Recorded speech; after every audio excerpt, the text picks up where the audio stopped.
दोस्तों ये कहानी है एक फ्रेंच बुड्ढे की, नहीं, ठरकी फ्रेंच बुड्ढे की, जिसका दिल अपने पड़ोस में आई एक इंग्लिश औरत पर आ जाता है। इसमें उसकी कोई गलती नहीं है, इंग्लिश औरतें तो आपको भी अच्छी लगती होगी, खैर छोड़ो, हाँ भाई मुझे भी अच्छी लगती है। फिर वो उसकी तहे दिल से लेने के लिए उसके पीछे पड़ जाता है। तो देवी और सज्जनों, आपको क्या लगता है, क्या मार्टिन इस ताजी हरी भरी अंग्रेजी भाभी की ले पाएगा? लेकिन दोस्तों जवाब देने से पहले मैं आपको बता दूं कि भूलकर भी इस बूढ़े की शकल पर मत जाना, क्योंकि इसकी जैसी भी आज भी वैसी की वैसी है। समझ रहे हो आप? समझ रहे हो? तो ये है मार्टिन, जो कि फ्रांस के एक छोटे से गांव में बेकरी चलाता है। मार्टिन काफी शांत आदमी है और वह ऊपर से ज्यादा बात नहीं करता।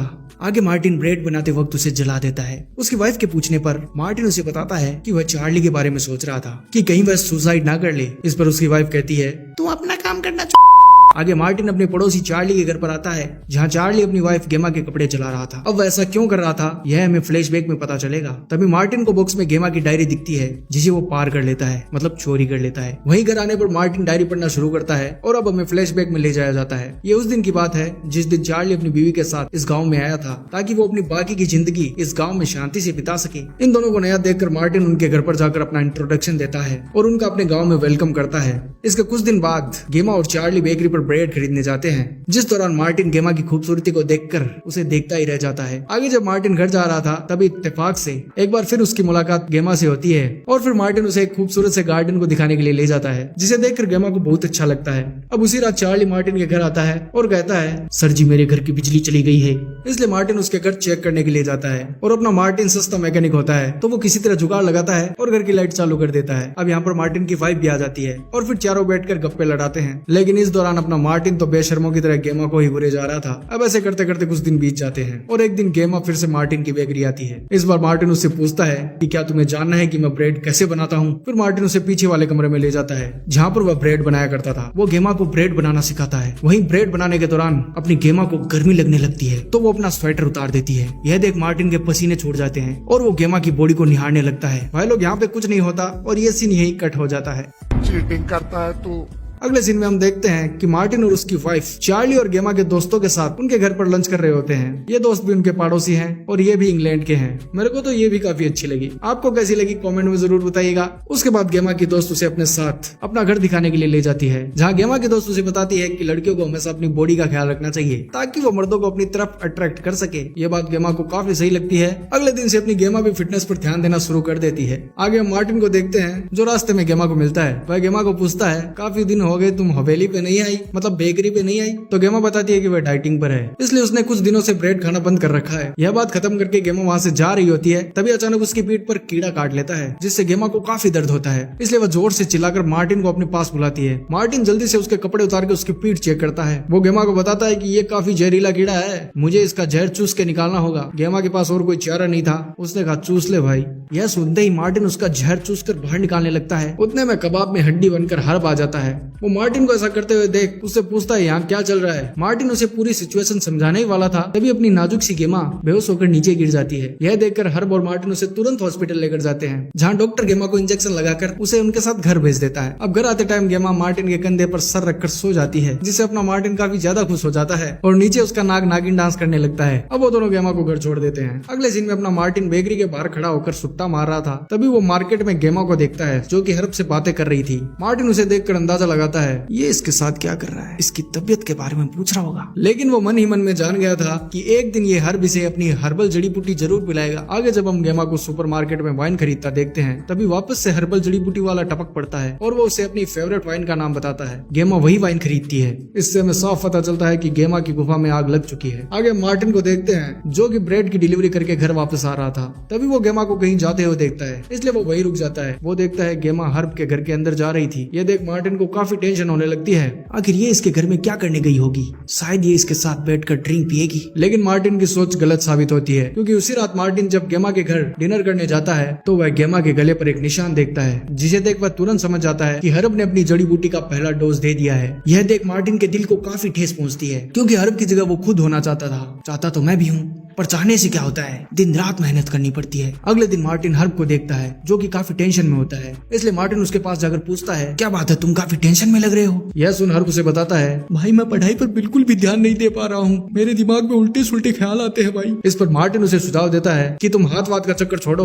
और अपनी गर्लफ्रेंड को यहाँ पर बुला लो। पर मन ही मन वो जानता था कि ये गेमा की खुदाई कर रहा है। अब गर्लफ्रेंड का तो बहाना था, उसे उसकी खुदाई से गेमा को बचाना था। इसके थोड़ी देर बाद ही मार्टिन के एक्शन का रिएक्शन हो जाता है और हर्ब अपनी गर्लफ्रेंड की जगह गेमा को बुला लेता है। और हम देखते हैं कि मार्टिन का सुझाव उसी पर भारी पड़ गया। हर्ब गेमा को अपनी हर्बल जड़ी बूटी पिला रहा था। ऐसे पीते पिलाते कुछ दिन बीत जाते हैं और अपना मार्टिन तेरे नाम के सलमान की तरह गम में डूबा रहता है। तभी एक दिन उसकी किस्मत चमकती है और गेमा फिर से उसकी बेकरी में आती है। यहाँ हम देखते हैं गेमा के दिल में लड्डू फूट रहे हैं क्योंकि चार्ली कुछ दिनों के लिए लंदन गया है। अब गेमा यहाँ से कुछ ब्रेड खरीदती है और वहाँ से चली जाती है, लेकिन जाते समय वो एक ब्रेड वहीं भूल जाती है। अब मार्टिन को उसके घर जाने का मौका मिल जाता है और ये मौका वो बिल्कुल भी नहीं छोड़ता। यहाँ उसे घर के अंदर कुछ आवाजें सुनाई देती है। यह सुनकर वो समझ आता है कि अंदर बहुत ही भयानक कांटे की टक्कर वाला मैच चल रहा है। अब अपने मार्टिन को भी वो मैच देखना था और आपको भी देखना है, तो चलिए खिड़की की तरफ चलते हैं। पर तब तक मैच खत्म हो चुका था और वो दोनों एक दूसरे को आई लव यू बोल रहे थे, जिसे सुनकर मार्टिन को काफी ज्यादा गुस्सा आता है और हमें मार्टिन पर तरस आता है। और अगले दिन गेमा फिर से हर्ब के घर जाती है। आज गलती से गेमा के हाथों हर्ब की मॉम की एक कीमती मूर्ति टूट जाती है, जिस पर गेमा उसे दिलासा देती है कि मैं ये चार्ली से ठीक करवा दूंगी।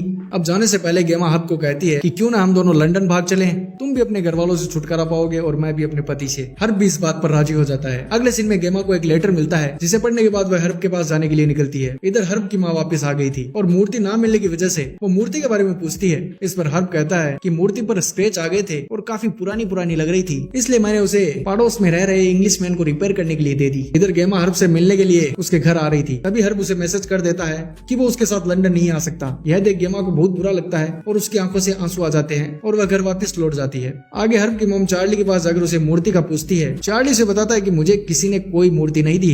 यह सुनकर हर्ब की मॉम को काफी गुस्सा आता है और वो वहाँ से चली जाती है। इसके बाद रात में चार्ली गेमा को मूर्ति के बारे में पूछता है, जिस पर गेमा भी उसे मना कर देती है। साथ में हम यह भी देख पाते हैं कि गेमा चार्ली को कुछ बताना चाहती थी। अब यहाँ गेमा चार्ली को अपने अफेयर के बारे में बताना चाहती थी। यहाँ अपना चार्ली उसका मुंह देख कर ही अंदाजा लगा लेता है कि इसकी लाइफ में क्या चल रहा है, क्योंकि गेमा कुछ दिनों से उस पर ध्यान नहीं दे रही, मतलब उसका नहीं ले रही थी, इसलिए वह कुछ दिनों के लिए लंदन चला जाता है। अब गेमा खुद को काफी अकेला महसूस करती है क्योंकि उसकी बिल्ली को जड़ी बूटी की आदत लग चुकी थी। अगले दिन मार्टिन जब रास्ते से जा रहा था तभी गेमा का कुत्ता उसे मिलता है, इसलिए वह उस कुत्ते को लेकर गेमा के घर पहुंच जाता है। घर पर गेमा उसे एक लेटर पढ़ने के लिए देती है जो कि फ्रेंच में लिखा हुआ था। उस लेटर में हर्ब की मॉम उसे मूर्ति के बारे में पूछ रही थी, जो कि उसे लगता है कि चार्ली के पास है। आगे गेमा मार्टिन को उस लेटर का जवाब लिखने के लिए कहती है, लेकिन मार्टिन कहता है वह उसे 1-2 दिन में लिखकर दे देगा। अब इसके कुछ दिनों बाद गेमा की मुलाकात उसके एक्स बॉयफ्रेंड पैट्रिक से होती है और आपको तो पता ही है अपनी गेमा की खुजली होती है चरम पे, तो वो पैट्रिक को रास्ते में ही किस करने लगती है। ये सब मार्टिन देख लेता है और उसके पैरों तले जमीन खिसक जाती है। एक तो बेचारा वो वैसे ही दुखी था, ऊपर से उसने यह भी देख लिया। अब उसे लगता है कि गेमा एक कैरेक्टरलेस औरत है। अब गेमा पैट्रिक को रेस्टोरेंट में ले जाती है, जहाँ गेमा को एहसास हो जाता है कि वह काफी गलत कर रही है, इसलिए वह पैट्रिक को कहती है कि हमारे बीच जो कुछ भी हुआ है उसे भूल जाओ,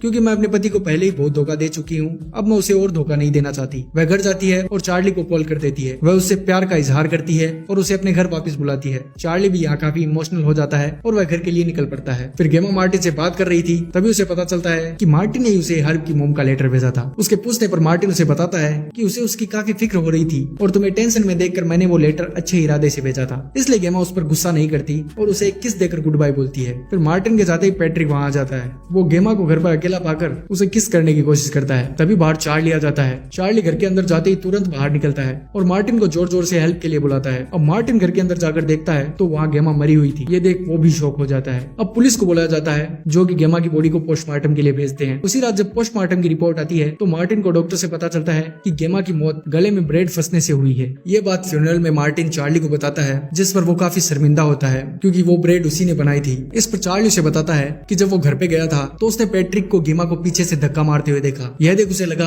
कि पैट्रिक उसे झटके दे रहा है, इसलिए वो उसके साथ लड़ने लग जाता है। तभी पैट्रिक वहाँ जाता है और वो बताता है कि जब गेमा ब्रेड खा रही थी तभी वह पीछे से आकर उसको किस करता है। इतने में ब्रेड उसके गले में फंस जाती है और वो उसे निकालने की कोशिश कर रहा था। तभी चार्ली वहाँ गया और फिर गलतफहमी के कारण हम दोनों की लड़ाई हो गई। लड़ाई में वो दोनों इतना बिजी हो जाते हैं कि गेमा का ख्याल ही नहीं आता, जिस वजह से गेमा की दम घुटकर मौत हो जाती है और यहीं पर फ्लैशबैक की कहानी खत्म होती है। और हम प्रेजेंट में देखते हैं कि आज मार्टिन का बेटा उसे आकर कहता है कि हमारे पड़ोस में एक रशियन कपल रहने आया है। यह सुनकर मार्टिन तुरंत उनसे मिलने के लिए जाता है और रशियन का तो आपको पता ही है कितना क्रेज है। और इसी के साथ हमारी यह मूवी समाप्त होती है। मिलते हैं नेक्स्ट वीडियो में, तब तक के लिए धन्यवाद।